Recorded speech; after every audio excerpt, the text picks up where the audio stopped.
With Phase 1 of Wrath Classic having been out for a while now, many of us have reached max level, done our Heroic World tours, and have cleared the Phase 1 raids. We've learned that even after a 25% health and damage buff, Wrath of the Lich King Classic Naxxramas really isn't all that challenging, and everyone has started to ask, when will Phase 2 start?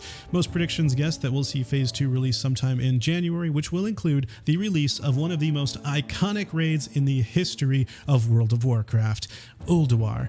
And in this video, we'll be going over what's new that you can look forward to in Phase 2 of Wrath Classic and what you can start doing now to prepare to make the most out of Phase 2.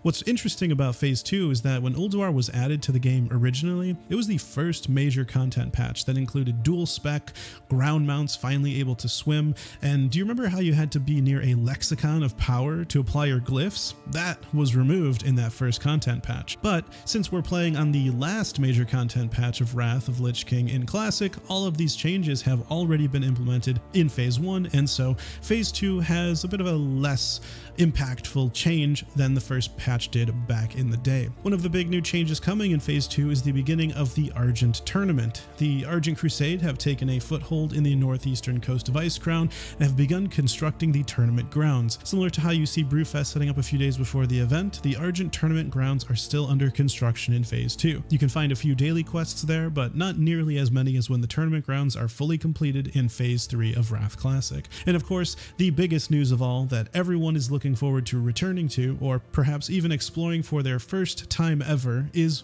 Ulduar.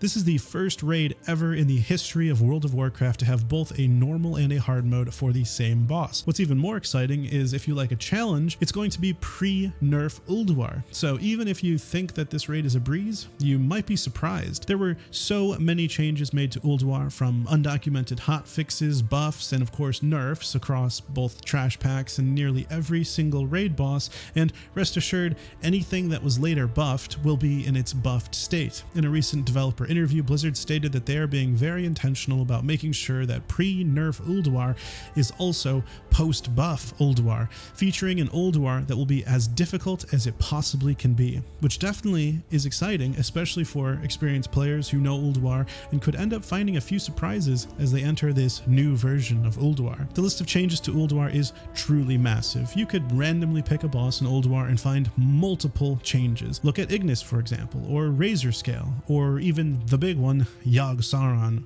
with a massive wall of text worth of changes. Within these list of changes, there are also bug fixes and alterations to abilities not working as intended, which ultimately led to a net zero change, but there are also the expected nerfs, like the 15% health reduction of Guardians of Yogg-Saron in Phase 1 and Immortal Guardians in Phase 3 in Heroic mode. But with a pre-nerf Ulduar, we're also going to be seeing buffed gear that drops from it. Blizzard is planning to increase the item level of the gear that drops in Ulduar, and along with that item level, a material increase in the stats on items that come from it. The current plans are to increase Ulduar 25 normal item level by 6, placing it at 232 item level, which is 6 item levels above Kel'Thuzad, Sartharion, and Malygos 25 gear. Along with the normal buff, hard mode Ulduar gear will be getting buffed by 12 item levels, putting it at 251 item level, which means that Ulduar 25 hard mode gear will be higher item level than Trial of the Crusader 25 normal gear, which is 245 item level. This weaving of item level ranges between raid instances is something Blizzard likes in order to encourage running multiple different raids per lockout period. But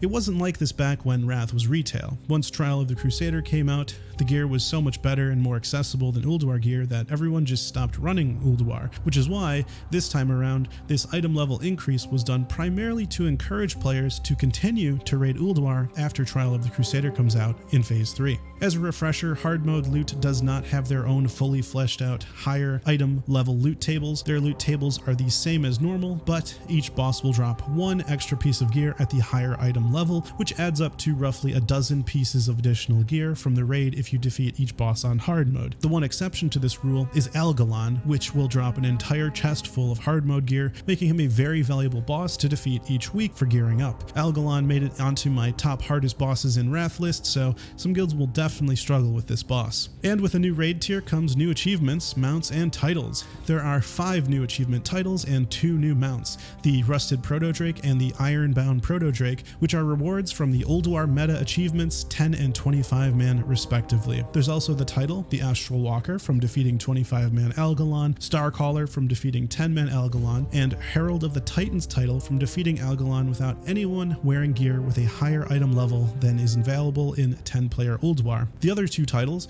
Conqueror of Ulduar, is the Ulduar version of the Immortal, and Champion of Ulduar, which is Ulduar's version of the Undying, which is in Phase 1. I'm personally very excited for Phase 2 because it seems reminiscent of Phase 2 TBC, where pre-nerf KT and Vashj gave a lot of guilds trouble, and it was a nice jump in difficulty, especially after how easy Phase 1 Wrath has been so far. But if you're worried about Ulduar being too difficult, don't worry too much. With the increased item level of gear, after a few weeks of gear drops, the difficulty of the raid will certainly go down. Other than Ulduar, we'll also be seeing Blizzard implement Titan Rune Heroic Dungeons in Phase 2, which many are calling Heroic Plus Dungeons. These new Heroic Plus Dungeons drop 10-man epics from the Phase 1 raids, and the gear that drops from the 10-man raids will now drop 25-man gear. This also means that 25-man raids in Phase 1 will drop 1 extra item per boss come Phase 2. Heroic Plus Dungeons can be activated by having a group click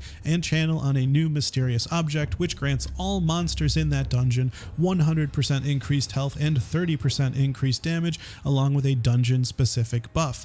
Within Utgard Keep and Utgard Pinnacle, this buff is called the Frost Rune, which gives monsters' melee attacks a chance to glaciate one of your party members, which causes them to generate a Path of Frost, causing move speed slow and periodic frost damage. The Violet Hold, Oculus, and Nexus all get the Arcane Rune, which gives all attacks a chance to summon a mirror image of the attacker, and these images will die in 1 hit, but they can pack a punch if you don't destroy them fast. In Ajal Narub and Old Kingdom, monsters have Shadow Rune, which gives them a chance on hit to web wrap one of your party members. Gundrak and Draktheron Keep have the Blood Rune, which gives them a chance on hit to create a Blood of the Loa AoE on the ground. When they stand in it, it will give them 100% lifesteal. And in Halls of Stone and Halls of Lightning, there's the Titan Rune, which gives players a debuff called Titanic Power, which increases damage taken by 2% and damage done by 1% per stack, and it will continue to stack. And last, in Stratholme, there's the Plague Rune, which infects players with the Zombie Plague, which is an easily dispellable disease that will eventually turn the player into a zombie from the Wrath pre-patch zombie event. After running these Heroic Plus dungeons a few times on the PTR, I found them not too hard even with the blue gear, and I think they will serve as a fantastic catch-up mechanic for fresh 80s looking to get geared fast. Not to mention the bosses in Heroics will soon drop Emblems of Valor, and the Heroic Daily Quest will reward Emblems of Conquest in Phase 2. With the increase in difficulty coming in Phase 2, we can also expect to see an increase in demand of raid consumables, whether it's flasks, potions, or food, so plan accordingly for your class. Ulduar has more difficult trash mobs than we've seen so far in Wrath, so consumables like Saronite Bombs, Global Thermal Sapper Charges, and Arcane Bombs, which cause a 5-second AoE silence, can all be very useful.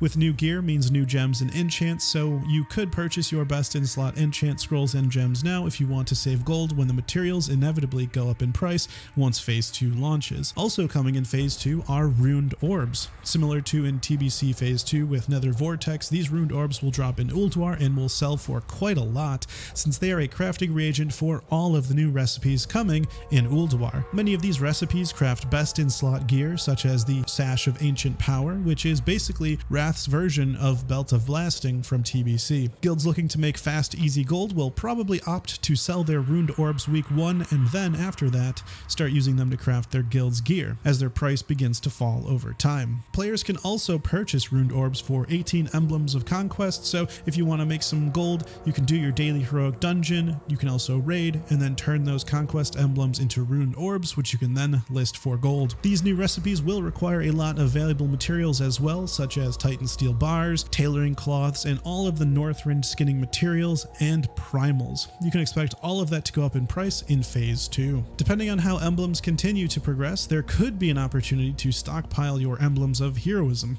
Originally, when Trial of the Crusader released, epic gems could be purchased for emblems of heroism, so if that remains the same for when Phase 3 comes out, that could be another big gold making opportunity. And last, with Phase 2, we'll have a new arena season. Our gladiators from Phase 1 will be rewarded with the Deadly Gladiators Frostworm, which looks absolutely amazing, and we're going to have some changes as well. Blizzard announced that they are aiming to make climbing the arena ladder and purchasing arena gear easier this time around. After monitoring player rating, the percentage of players who reach the rating required to purchase all of the PvP gear, which the highest rating requirement is currently 2,000, which is for the shoulder, is much lower than they want. So Blizzard will be implementing a rating adjustment, which will cause an increase of MMR, which they hope will allow more players to unlock all of the arena gear. And as most PvP players in Wrath know, PvE gear plays a large part in PvP, with items like Bryn Troll and Deathbringer's Will being extremely powerful in PvP. And with Ulduar gear getting buffed, you might be worried that if it's too good, it might replace PvP gear. Blizzard has addressed this and commented that PvP weapons will be getting buffed so that they are at a similar power level to weapons dropped in Ulduar. However, there is no news on any other item slots yet, just on weapons, so we could be seeing more PvE gear in arenas in Phase 2. And that's everything. If you want more of an in-depth look at Heroic Plus dungeons, click the video on the screen and I'll see you in the next video.